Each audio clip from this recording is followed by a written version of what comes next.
Every student ignored the old broken clock on the classroom wall. It had stopped ticking years ago.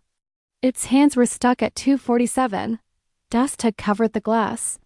Teachers didn't bother to remove it. They simply installed a new digital clock right below it. But one boy, Arin, noticed it every day. He sat in the last row, quiet and poor. Books borrowed, shoes torn. Dreams big, he didn't have friends. But he had thoughts. One afternoon, while cleaning the classroom, he climbed a chair and wiped the dust off the broken clock. He didn't know why. It just felt right. The teacher entered and laughed. "That thing's useless. It doesn't even move." Arin smiled. "It's still right twice a day, sir." The teacher paused, surprised by the answer, and in that moment, something changed. That night, Arin sat on the roof of his small house.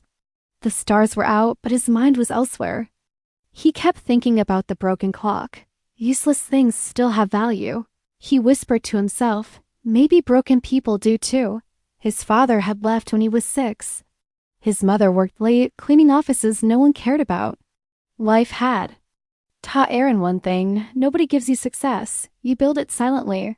Like a wall with no applause. The next morning, Arin brought a small notebook to school. On the front, he wrote, "If a clock that doesn't move is still right twice a day, then I can be wrong many times and still find success." Every day, he added one thought, one quote, one dream, one reminder that failure isn't the end. It's just another broken second on a bigger clock. His classmates still ignored him. His grades were average, but Arin's mind was changing. Weeks passed. Arin's notebook grew thicker. His words grew deeper. One day, during break, a classmate named Liam noticed Arin writing alone. "What do you keep writing in that thing?" he asked, half laughing. I didn't look up. "Thoughts." Liam rolled his eyes.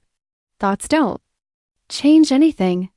Arin gently tore a page from his notebook and handed it over. It read, "If you plant doubt, you grow fear. If you plant belief, you grow wings." Liam paused. He didn't laugh. The next morning, Liam came back. "Can you write one for me? Something for confidence?" Arin smiled. "Sure."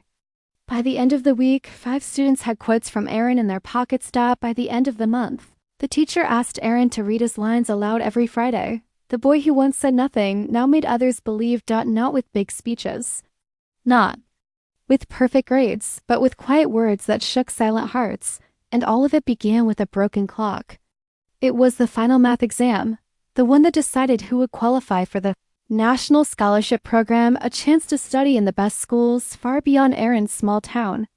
He sat at his desk, heart pounding, pencil shaking. He looked around. Liam looked confident. Other students had coaching, private tutors, expensive help. All Arin had were his thoughts and a worn-out notebook in his bag. Before the test started, he whispered to himself, "My mind is stronger than my fear." The questions were tough. Some made no sense. But Arin didn't panic. He skipped, returned, thought, and tried again. He remembered something he'd written weeks ago. Success doesn't mean knowing all the answers. It means never leaving the paper blank. He filled in every answer he could. When the bell rang, he smiled, not because he was sure he'd won, but because he hadn't given up. And sometimes, not giving up is how you win. The results came a week later. Students gathered around the notice board, pushing and shouting. Arin stood back, quiet, waiting. Liam ran out of the crowd, eyes wide. "You did it!" he shouted. "You got the highest score." Arin blinked. "What?" Arin Can, first rank, national scholarship winner.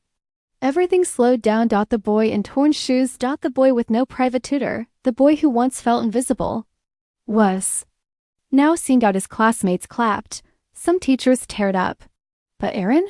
He just smiled and quietly walked to the broken clock on the wall. It still said 2:47.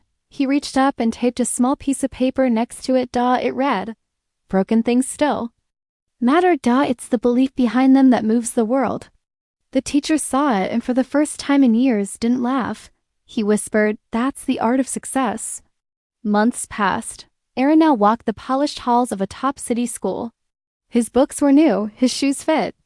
But he never forgot where he came from. He kept the old notebook, now full, its corners bent and pages stained with dreams. Every Friday, he started something new. He placed one, Anonymous quote on every student's desk. Just like the ones he used to write for himself. Some laughed, some smiled. But some, the quiet ones, the ones like he used to be, held on to those words like gold. One day, a teacher stopped him. "Why do you keep doing it?" Arin replied gently, "Because one thought changed my life. Maybe one can change someone else's too." He paused and looked out the window. Success isn't about who you become. It's about what you choose to believe when no one else does. And somewhere far away in a small forgotten classroom, the old broken clock still hung. On the wall, still frozen at 2:47, still silent but no longer meaningless.